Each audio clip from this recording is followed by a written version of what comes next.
Baada ya likizo ya mwezi mzima, hatimaye bunge la kitaifa limerejelea vikao vyake dakika chache baada ya saa 8:30 wabunge wakifika katika majengo hayo, wote wakiwa wamejikinga vilivyo kulingana na mwelekeo uliowekwa na Wizara ya Afya. Spika wa bunge hilo Justin Muturi akionekana kuwa makini zaidi kuhusiana na swala nzima, japo wabunge wakaibua maswali kuhusiana na ubora wa barakoa au mask zinazotumika. Sasa mwenyekiti wa kamati ya afya ambaye ni Sabina Chege akitakiwa kuwasilisha ripoti yake kila wiki kuhusiana na hali ya corona nchini. You know, somebody somewhere said parliament is dead. So I asked him, you can only say your house is dead. And I asked him to watch this afternoon, and I hope he's watching from wherever he is. Because based on what we have today, it tells you that all that the president said can only be implemented by this house. Kiranja wa wachache katika bunge hilo, Junet Mohamed, akiibua maswali kuhusu baadhi ya wabunge walio na umri wa zaidi ya miaka 58 kuwepo ndani ya jengo hilo, swala liloibua cheche miongoni mwao. For the safety and security of this house and members of this house. Mr. Speaker, one of your guidelines was anybody above 58 years should not appear in the chambers. And I'm seeing here Honorable Kimunya. I am seeing here Honorable Bokose. These are octogenarians who should be at home, Mr. Speaker. We don't want to lose any member of parliament, Mr. Speaker. Mr. Speaker, we love... another one is the MP from Meru, Honorable Kubai. Kubai retired from civil servants before we were born. And he's here, Mr. Speaker. Mr. Speaker, we love each other, Mr. Speaker. And I am doing it out of good faith and good heart, Mr. Speaker. I want us to be here after Corona, Mr. Speaker. So when you are told you are above 58 or 60, stay with your grandchildren. Mbali na hayo, wabunge wanapendekeza mgao utakaotolewa kwa ajili ya kupigana na janga la corona nchini kutumika vyema, ikizingatiwa kuwa Wakenya wengi hawawezi kukimu mahitaji hitajika kama vile chakula na maji, miongoni mwa mahitaji mengine muhimu. Increase in taxation. The businessmen and women of this country are very quick at increasing prices. But whenever we have come up with a legislation that is supposed to go into helping to alleviate, reduce the burden on individual Kenyans, the business people are very reluctant. They want to enjoy the very support that we are giving to individual poor Kenyans by making huge profits. This is not the time for business people to make profit. That money was targeted to that Kibera person as compared to when it targeted to Bandi. And this is what we are saying, Honorable Speaker. The economists in Treasury must do their work. The issue here, Mr. Speaker, is targeting. We would rather get this money for 9.5 billion and provide basic requirements to people in Kibera, people in Kwanjenga Mukuru, people in Madare, and people who are in a rural setting, Mr. Speaker, who we have already said they are vulnerable groups. In that case, we'll be helping Kenyans. But I know the president means well, but I want to oppose as a leader, and I believe this is the reason as to why this matter is remitted to us, that we help the president and the executive as the leadership of the nation in this assembly think through how to pull our people in this pandemic. I therefore oppose. Sasa bunge hilo la kitaifa litakuwa likiketi kila wiki, ikizingatiwa kuwa ni lazima bunge hilo sawa na mahala panapokusanyika watu wengi kunyunyuziwa dawa siku 4 kabla ya kutumika. Elizabeth Mutuku, TV47 Nairobi. Na asante sana mwanahabari wetu Elizabeth Mutuku kwa taarifa hiyo. Bila shaka mtazamaji, kauli yako ni ya muhimu sana. Nambari yetu ya rafa ni 2207. Tuzidi kusonga mbele. Kutokana na ripoti ya kutoka kwa Wizara ya Afya, umebainika kuwa virusi vya corona vimesambaa zaidi kwenye kaunti. Akitoa ripoti hiyo, katibu mratibu katika Wizara ya Afya Masi Mwangangi alidokeza kuwa visa 8 zaidi vimeongezeka kufikisha visa 216 nchini. Joashua Nsare alikuwa ametuandalia taarifa hiyo. Katika taarifa ya kila siku kutoka kwa Wizara ya Afya kuhusu virusi vya corona, imebainika kwamba maambukizi katika kaunti yanaendelea kuongezeka kila kuchao.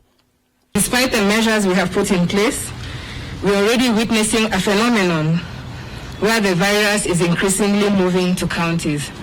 I think in the last few days you've seen the numbers in the different counties are on the rise. The virus is now domiciled across the length and breadth of our republic, from down south in Kilifi to Mandera in the north, from the west in Vihiga to Kitui in the east.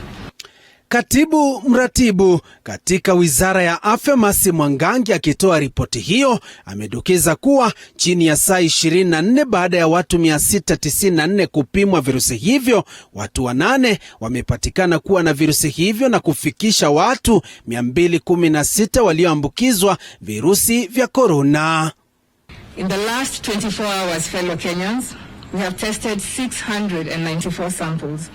Out of these samples, 8 have tested positive for coronavirus disease, bringing the total number of confirmed cases in the country to 216. 5 are Kenyans, and the other 3 are of different nationalities, foreign nationalities. 6 have a history of travel from Dubai, the UK, Pakistan, Zambia, and Comoros. The spread of the new cases with regards to their counties of residence is as follows: Nairobi 6, Siaya 1, Nakuru 1. Shughuli ya zoezi la kupimwa idadi kubwa ya Wakenya itaanza kutekelezwa huku sehemu mbalimbali zikilengwa, haswa zilizo kwenye hatari ya maambukizi ya virusi hivyo.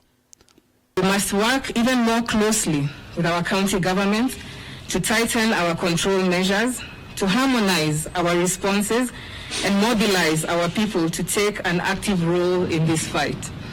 In this regard, we are rolling out mass testing exercise, taking into consideration the risk profiles of clusters. And as an example, fellow Kenyans, in Nairobi, for instance, we shall prioritize the quarantine centers, hotels, isolation facilities, and hospitals. Idadi kubwa ya watu ambao wameambukizwa virusi hivi vya corona imebainika ni walio na umri wa makamu ambao wana nafasi kubwa katika ujenzi wa taifa. Patients who fall within the age group of 0 to 14, we have 15 to 19 falling to 58% in terms of count, and we have about 64% of our cases falling between the age group of 30 to 59, again affecting the productive members of this society. Kwa upande mwingine, katibu wa kudumu katika Wizara ya Afya Susan Muchache amezindua zoezi la kupima wahudumu wa afya katika hospitali ya kitaifa ya Kenyatta ili kuhakikisha wanafahamu hali yao hata kabla ya kuwahudumia wagonjwa. Na hata mimi ni muuguzi namba 1, nimeweza kupimwa leo kwa hivi virusi vya corona, na ni muhimu sana kuhakikisha kwamba mara kwa mara tunajaribu kupima hawa wauguzi ambao ndio wako kwa frontline ya kutukinga na kututibu watu wakiwa na ugonjwa wa corona. Aidha, Mochache amedokeza kuwa zoezi hilo litaendelea katika hospitali za jiji na zile za kaunti ili kuhakikisha wahudumu wa afya wamelindwa katika harakati ya kukabiliana na maambukizi ya corona, haswa wakati huu taifa la Kenya linatumia vifaa bora zaidi vya kupima sampuli kutoka kwa washukiwa wa virusi vya corona. Program imeanza, wafanyakazi wote katika hospitali hii, wale ambao wako katika Mbagathi Hospital, wale ambao wako katika Kenyatta University Hospital na mahospitali zetu za county wameanza kupimwa. Nikiripotia TV47, jina langu ni Joash Onsare. Asante sana mwanahabari wetu Joash Onsare kwa taarifa hiyo. Bila shaka taarifa hiyo inanikumbusha kuna wimbo fulani ambayo tulikuwa tunaimba wakati wa kitambo kwamba taifa litajengwa na kina nani. Bila shaka taarifa hiyo umeipata, na kwa sasa kulingana na taarifa hiyo virusi vya corona vimeanza kuenea kwenye kaunti. Kwa mwezi mmoja uliopita, Wakenya 5 kutoka mataifa ya kigeni wameaga dunia kufuatia maradhi mbalimbali, huku wengine wakikisiwa kuaga dunia kufuatia virusi vya corona. Kulingana na katibu mkuu katika Wizara ya Afya Masuala ya Kigeni, Macharia Kamau, Wakenya 2 walioko katika vyumba vya wagonjwa mahututi katika taifa la Uswidi na Ujerumani wanapata nafuu. Tony Mwirigi na taarifa hii kamili. Janga la korona linazidi kugusa pembe zote za dunia. Mwezi wa Disemba mwaka 2019, taifa la Uchina lilikuwa la kwanza kuandikisha visa hivyo. Janga hili likizidi kuwa donda sugu, siku za hivi karibuni visa mbalimbali vimeripotiwa vya dhulma kwa Wakenya wanaoishi katika taifa la Uchina. Ila kupitia ripoti yake, Macharia Kamau ambaye ni katibu mkuu katika Wizara ya Masuala ya Kigeni anasema kuwa mazungumzo yameanzishwa ili kuhakikisha kuwa usalama wa Kenya upo dhabiti. We have engaged them bilaterally, yani Kenya and China. We have engaged them regionally, Kenya, Uganda, Tanzania, the ambassadors working together in China, saying this is unacceptable. This must be resolved. And we have engaged them continentally, as a continent, through the AU. Africa will not tolerate discrimination of Africans. Kwa mwezi mmoja sasa uliopita, Wakenya 5 wanaoishi katika mataifa ya kigeni wameaga dunia kufuatia maradhi mbalimbali, huku wengine wakikisiwa kuaga dunia kutokana na virusi vya korona. So far, we have on record about 5 Kenyans who have succumbed not necessarily to COVID-19, but who have died in the last month and who have underlying causes that could have made them susceptible to COVID-19 conditions. As you can well imagine, getting information has not been easy, but we do have that list, and we shall be able to share with you that information later to give you a sense of who those are who have passed on. Taifa la Marekani likiongozwa kwa zaidi ya visa nusu milioni na zaidi ya vifo 20,000. Katibu mkuu katika Wizara ya Masuala ya Kigeni Kamau Macharia amedokeza kuwa hakuna Mkenya ambaye amefariki nchini Marekani na kusema kuwa janga hili litaendelea kwa miezi kadhaa ijayo. The situation in Canada is not as bad as the United States, and we have had no case of any Kenyan who has passed on, and therefore we remain grateful that situation, even though challenging, even though everybody is on lockdown, even though everybody has to stay home, that they remain safe, and we continue to work very closely with our mission there to make sure that we observe in that situation carefully. But let's be clear that this situation globally will remain with us for anywhere between 3 to 6 months. Kukiwa na Wakenya walioko katika vyumba vya wagonjwa mahututi katika mataifa ya Ujerumani na Uswidi, Macharia Kamau amesema kuwa wanaendelea kupata nafuu. Kenyan in Sweden is in the ICU and is making good progress, as well as the one in Germany who is actually from Italy and was evacuated to Germany, a Kenyan, and is making good progress. Kufikia sasa humu nchini Kenya, idadi ya visa vya maambukizi vilivyoripotiwa ni zaidi ya 200. Nikiripotia TV47 kutoka Nairobi, mimi ni Tony Mwirigi. Bila shaka mpenzi mtazamaji, kumbuka ripoti hiyo ilitolewa hiyo jana na katibu mkuu katika Wizara ya Masuala ya Kigeni Macharia Kamau.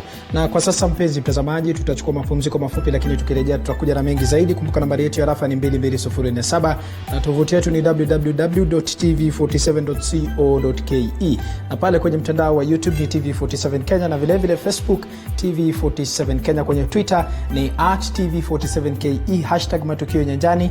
Tupa pale arafa na bila shaka nitakuwa naisoma. Kwa sasa tunachukua mapumziko mafupi, tukirejea tunakuja na mengi. Usibandukie.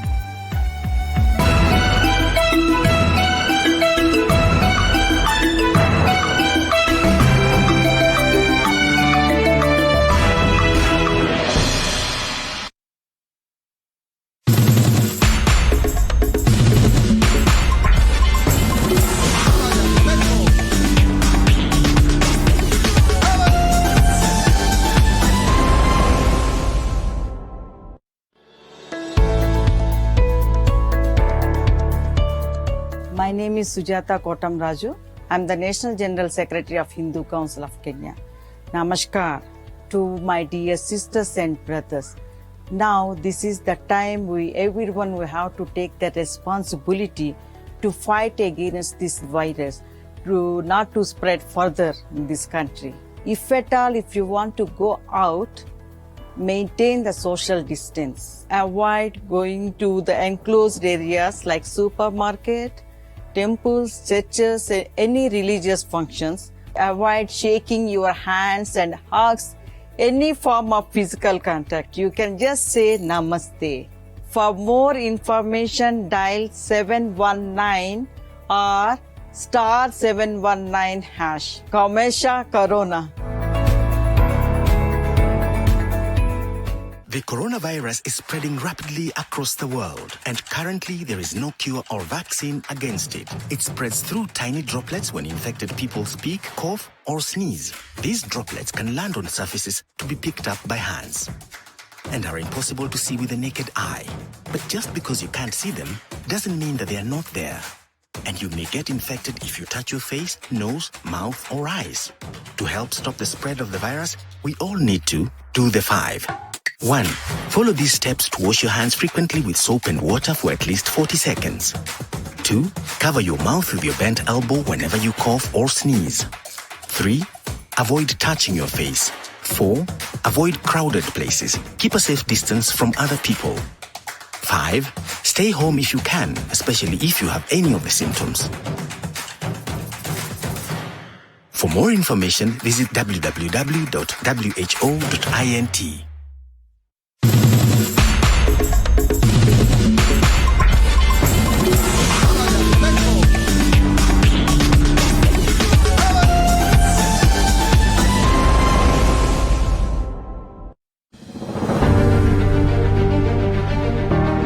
The coronavirus pandemic has not just infected thousands of people around the world. Sadly, thousands of people have also lost their lives. The virus is here in Kenya, and unless we do something about it, thousands may die. Our healthcare system cannot bear the burden of this virus. If too many people become infected, we all know that our healthcare system will not be able to handle the pressure. We stand to lose many, many lives. You, me, or our loved ones could lose our lives. To avoid this from happening, you and I have a part to play. Sanitize your hands. Wash and disinfect your hands regularly. Wash your hands frequently with soap and water. Don't touch your face. Please observe social distancing. Avoid going out of town or being in groups with so many people. And most importantly, you must stay at home. Please stay at home. Stay home. Don't go out to meet with your friends. Stop your children from going out to play in groups. In fact, limit anything that takes you out of the house and follow government directives. Please let us follow government directives. Stay at home. You must stay at home. Dear Kenyans, stay at home and save lives. Stay at home and save lives. Stay at home and save lives. I beg. Stay at home. Let's stop the spread of coronavirus. Care for me as I care for you, and together we will beat this thing. Stay at home and save lives.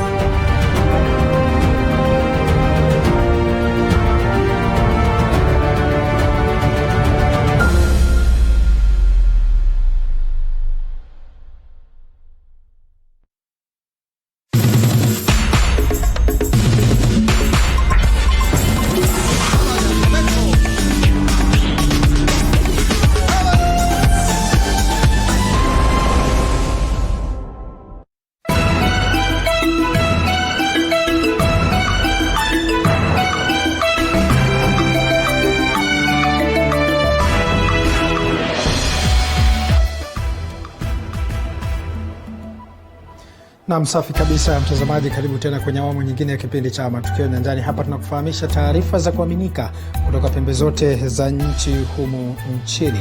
Kumbuka unaweza kufuatilia taarifa hizi kupitia kwa tovuti yetu ambayo ni www.tv47.co.ke na pale kwenye mtandao wa Twitter ni @tv47kenya, #Matukio Nyanjani @paukirobi. Tuzidi kusonga mbele. Wanaharakati wa kisiasa katika kaunti ya Bungoma walisaidiwa na mbio zao dhidi ya vijana wenye hamasa wanaoaminika kuwa wafuasi wa gavana wa kaunti hiyo Wycliffe Wangamati walipokuwa wakizungumza na wanahabari kuhusiana na sakata ya ununuzi wa mitungi ya kunawa mikono inayokisiwa kununuliwa kwa shilingi 10,000 kwa kila mtungi. Mike Kagongo na taarifa hiyo kwa ukamilifu. Siku chache tu baada ya gavana wa Bungoma Wycliffe Wangamati kujitokeza wazi na kupinga madai ya serikali yake kununua mitungi 600 ya maji kwa shilingi 10,000 kwa kila mtungi, akisema mitungi hiyo ilitolewa kama msaada na wahisani katika kaunti hii. Wanaharakati wa siasa wa Bungoma hii leo waliojitokeza kuzungumza na wanahabari walijipata pabaya baada ya vijana wasiojulikana kuwavamia. Akizungumza hospitalini, mwakilishi wa wadi ya Khalaba Majimbo Okumu wamekashifu kitendo hicho na kumtaka gavana Wangamati kujitokeza wazi na kueleza vijana hawa walitoa wapi idhini ya kuvamia wanaharakati hawa. Anasema ana imani kitendo hicho kimeidhinishwa na viongozi wa karibu wa gavana Wangamati na kuwataka polisi kufanya uchunguzi wa kina, ukiwemo kupiga kurunzi mawasiliano yao ya rununu. Katika katiba inasema ya kwamba kila mtu ako na uhuru wa maoni, na kama hao wanaharakati walikuwa na maoni kando na yale maoni mheshimiwa gavana ako nayo na watu yake, ni vibaya sana mheshimiwa gavana kutuma watu, kwa sababu inasemekana yeye ofisi yake ndiye ametuma. Na kama yeye hajatuma watu, ajitokeze kiwaziwazi na aelezee wakazi wa kaunti ya Bungoma hawa watu walipata idhini wapi.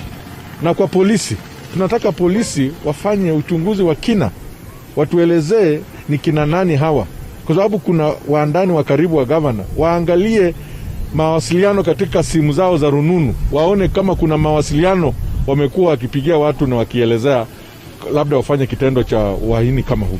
Wanaharakati Nyukuri Baraza na Edwin Simiu wanasema wameripoti kisa hicho katika kituo cha polisi cha Bungoma, huku wakipokea matibabu katika hospitali ya rufaa ya Bungoma.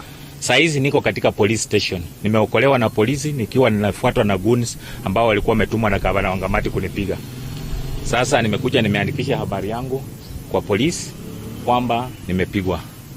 Na hii inatokana kwa mambo ambayo inahusika na mambo ya kufuja pesa ya hospitali ambao walichukua wakasema wamekopa bila kuwa na idhini ya sheria. Kulingana na sheria yetu hasa ya Public Finance Management Act section 154 does not allow interdepartmental borrowing. So mimi ningependa kuambia mheshimiwa gavana kwamba sisi kazi yetu ni oversight, hata unipige bora usiniue. Nikiwa hai nitakuoversight every time, nitakuoversight vile napenda.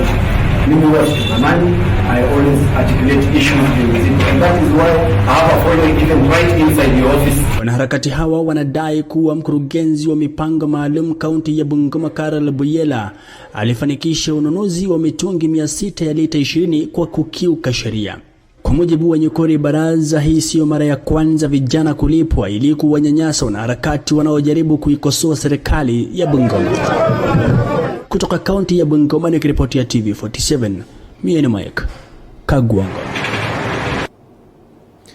Na asante sana mwanahabari wetu Mike Kagongo kwa taarifa hiyo. Bila shaka habari umeipata, na sijui kauli yako ni gani kuhusiana na jinsi mchakato wa kukabiliana na virusi vya corona inavyoendelezwa na baadhi ya wabunge katika maeneo tofauti nchini. Mashirika kutetea haki za kibinadamu kwenye kaunti ya Trans Nzoia yanatishia kuelekea mahakamani kuwasilisha kesi dhidi ya serikali ya kaunti hiyo kutokana na dhuluma zinazoendeshwa na askari wa mji wa Kitale almaarufu Kanjo. Mwanahabari wetu Boniface Baraza anatathmini.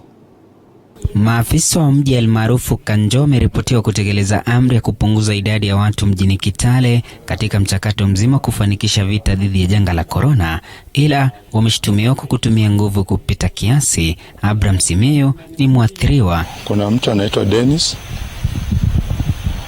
alafu kuna mwingine anaitwa Edu, mwingine anaitwa Mjuku, na wengine ambao siwajui na wajua tu kwa sura.